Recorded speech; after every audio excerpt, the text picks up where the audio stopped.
I remember that our mom and first mom and dad. I remembered that they didn't feed us all the time. They didn't feed us lunch, anything like that.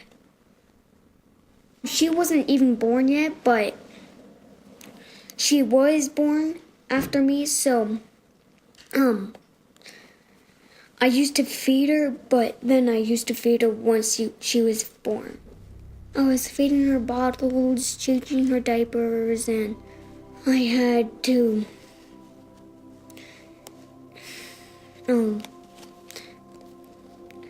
include her, feed her.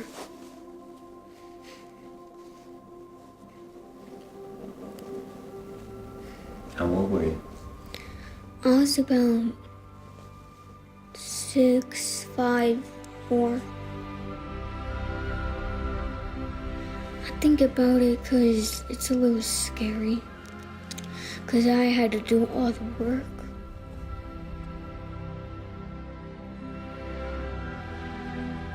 It's not about legal language or anything like that. A lot of it is about feeling.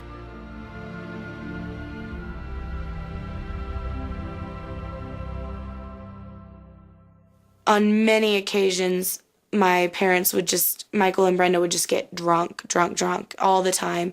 And whenever that happened or they would take drugs, it would just be devastating because it would end with one of us children being hit and beaten and yelled at.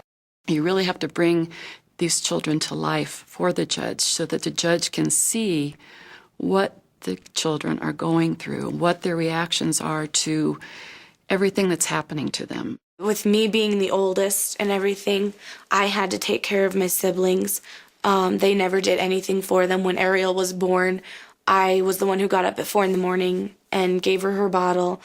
I was the one who changed her diapers. I was the one who took them all on a walk through the neighborhood or through the trailer park. Tiffany was frequently left alone with her brother and sister. She frequently tried to find something for them to eat. Kind of the pinnacle of the story was July 4th, 1998. We went to a party. It was like any other party, lots of drinking, lots of drugs. And I remember walking up to Brenda and she was out of it, completely out of it. Just there was no way she could be taking care of her children in the state that she was in. All the adults were. And she sent me up to the apartment to check on Ariel. I remember going up into the room and I couldn't find her. She wasn't on the bed and I panicked. And I remember just screaming, where's Ariel? Where's Ariel? Does anybody know where Ariel is? And this guy just came barging out of the bathroom and went straight over to the side of the bed and just pulled her lifeless body out from the side of the bed where she had fallen.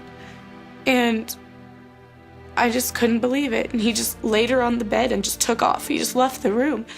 And I picked her up and I was trying to I couldn't figure out what was wrong. She was horrible colors, just blues and purples. She had been there a long time.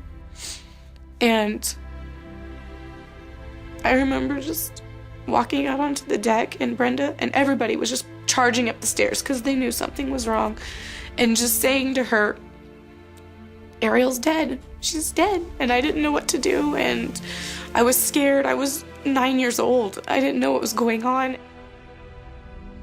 When the baby sister was buried, there were no funds for a stone for her grave. Tiffany was appalled by that.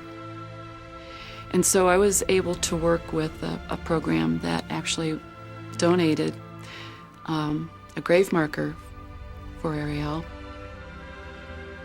It was such a gorgeous ceremony. Tiffany planned it with her sister and her brother, and it was a gorgeous, gorgeous service.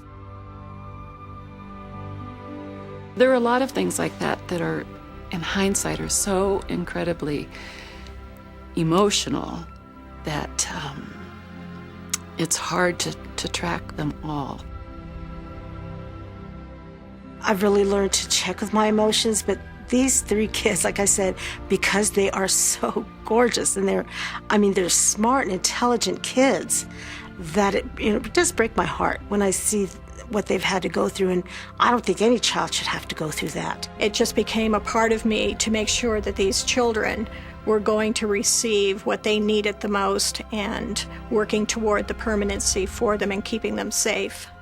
We're thankful for at least being in a home with people that care for us and love us, and people that we know won't hurt us.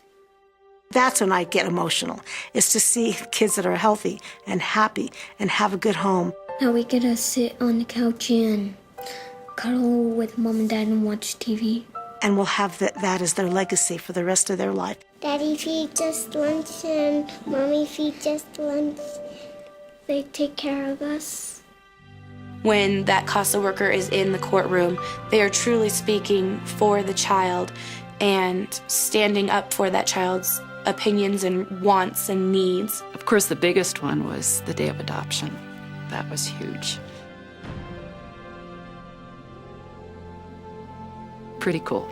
When I was in high school, she was definitely a mentor for me. I want to be like Teresa. I want to go as far as Teresa's gone. I can still visualize her so clearly as the little girl that I met, and she's now a grown-up young lady. It's incredible. I just love her to death.